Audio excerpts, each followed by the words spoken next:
Hello YouTube, this is Mr. Valendis. I am making another video for you guys. Hopefully this is just as enjoyable as the last installment that I made. This would be part 2 for Caelculis Valley. And if you guys stick through to the end, I have a special announcement for you guys. So without further ado, Caelculis Valley.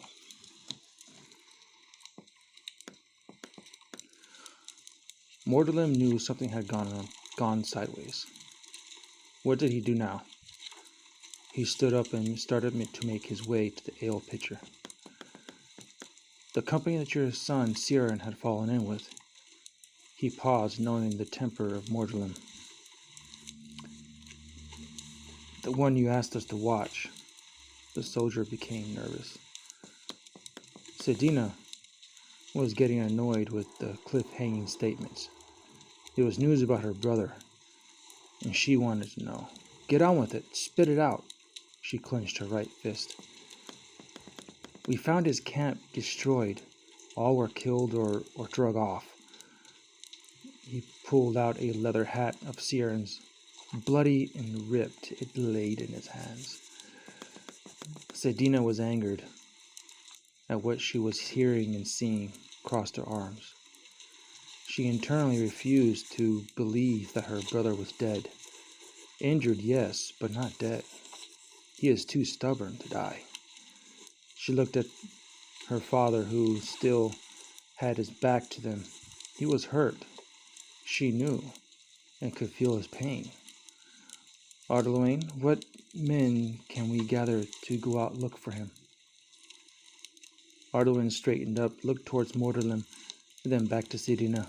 We could get maybe 40, but if it is a war party, then we need more men than that. One of the royal guards stepped forward. The Emperor had ordered the 93rd Legion to head here.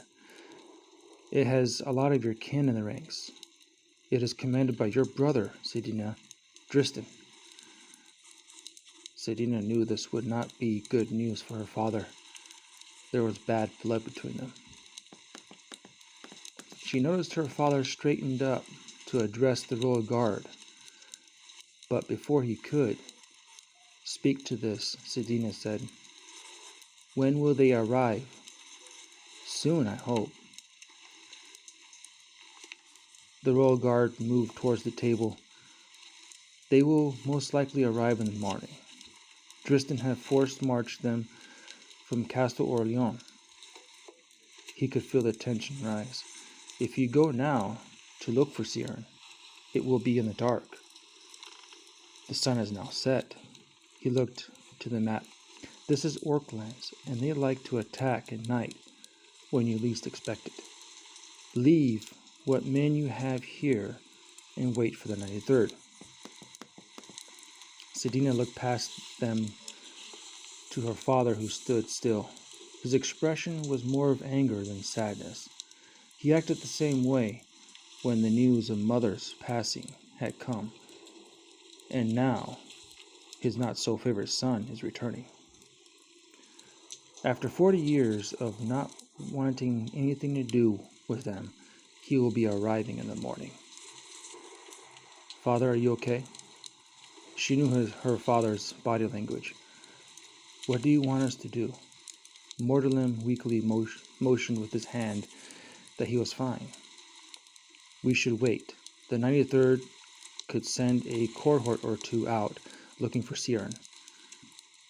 He then slowly moved to his large throne-like chair at the head of the tent.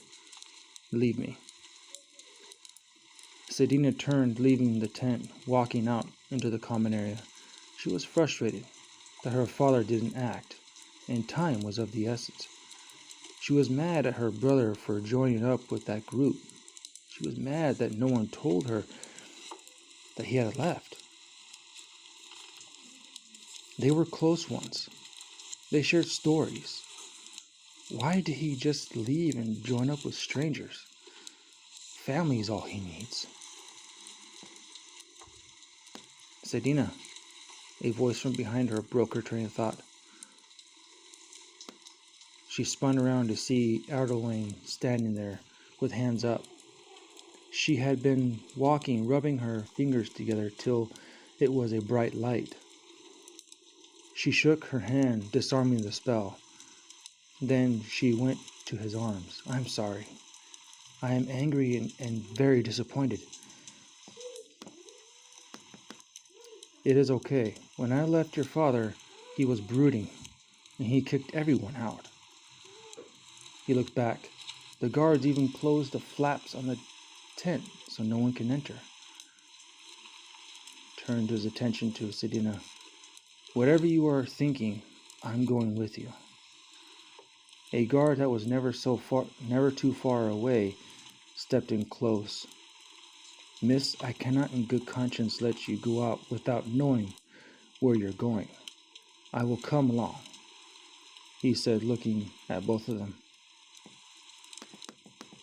"We leave tonight. Sedina might not be a man,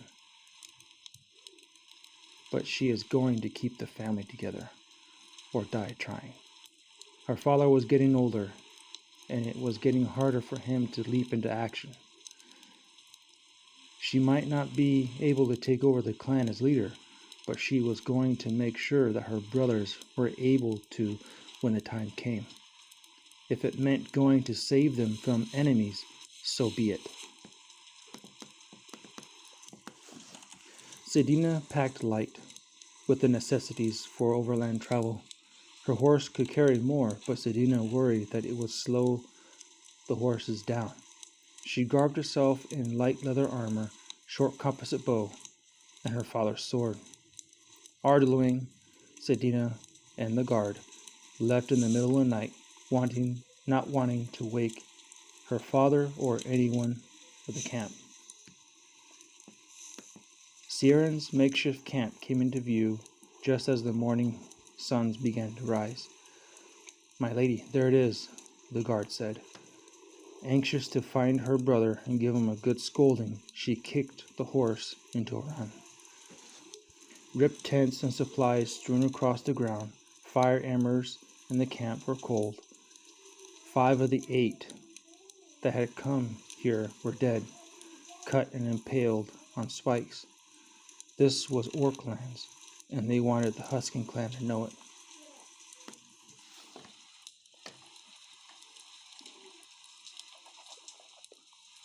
Ardaline was a trusted guide of Morderlim that Morderlim had hired to help scout out lands to build on. He jumped down from his horse to look at the prints stamped all over the camp. He was amazed at what he noticed. Pointing to the prints, "They have boots, not sandals. These are well equipped." Ardaline straightened up, looking up north to the Arwen Mountains. The other guard looked at the ground, then looked to the massive snow-capped mountains. "They are heading in the direction of those. Stay here. I will return with more guards." He quickly kicked the horse into a run.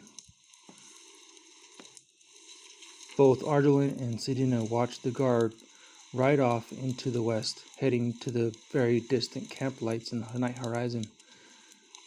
"Are you really going just to wait?" Sedina shot him a disapproving look. "Are you going to just let me go into those mountains alone?" she asked sarcastically. "You know your father would have me skewered and roasted for dinner if I came back without you." He looked at the ruined camp. "There are plenty arrows here and supplies. They didn't take any of the food. That is strange." Sedina took hold of the reins of her horse, swung her leg over the saddle. "Well, what are you waiting for? Let's go." She gave the horse a kick. The horse flexed its muscles, and off it raced, heading toward the mountains. Ardaline leaped onto his horse and followed.